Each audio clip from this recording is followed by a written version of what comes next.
Ғарыштағы гүлдер. Ғарышкерлер белгісіз ғаламшарды зерттеуді аяқтап, жерге қайтуға асықты, өйткені олардың уақыты шектеулі еді. Бұл ғаламшар толығымен сан түрлі өсімдіктер мен хош иісті гүлдерден тұратын ерекше әлем болатын. Кеме басшысы Мерген Тұрлығазұлы айналаны мұқият бақылап жүріп, оның табиғатына таңданысын жасырмады. Қасындағы Жеңіс, Гүлжан, Маржан, Мейірбек және Жұматай да осы тылсым әлемге тез үйренісіп, бойларында ерекше қызығушылық пайда болды. Жерден аттанбай тұрып ақ радиотелескоптар бұл ғаламшарда саналы тіршілік иелері жоғын анықтаған еді. Бұл болжам дұрыс болып шықты. Бірақ оның орнына ғаламшар беті қозғалып, дыбыс шығаратын түрлі өсімдіктерге толы екен. Олар алғашында өсімдіктердің тарсылынан, қалықтап ұшқан дыбысынан және ащы сұйық шашуынан үрейленген.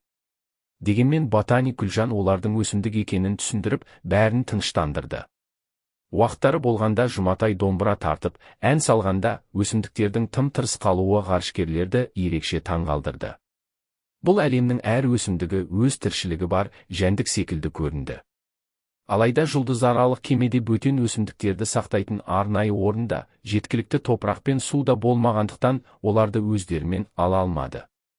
Сол себепті Мерген ешкімге бір тал өсімдікті де жинауға рұқсат етпеді. Кеме алдында олар арнайы сұйықпен тазаланып, өсімдік жабысып қалмауын мұқият қадағалады. Кеме баяу көтерілгенде, ғарышкерлер иллюминатордан ғаламшарды қимай қарап тұрды.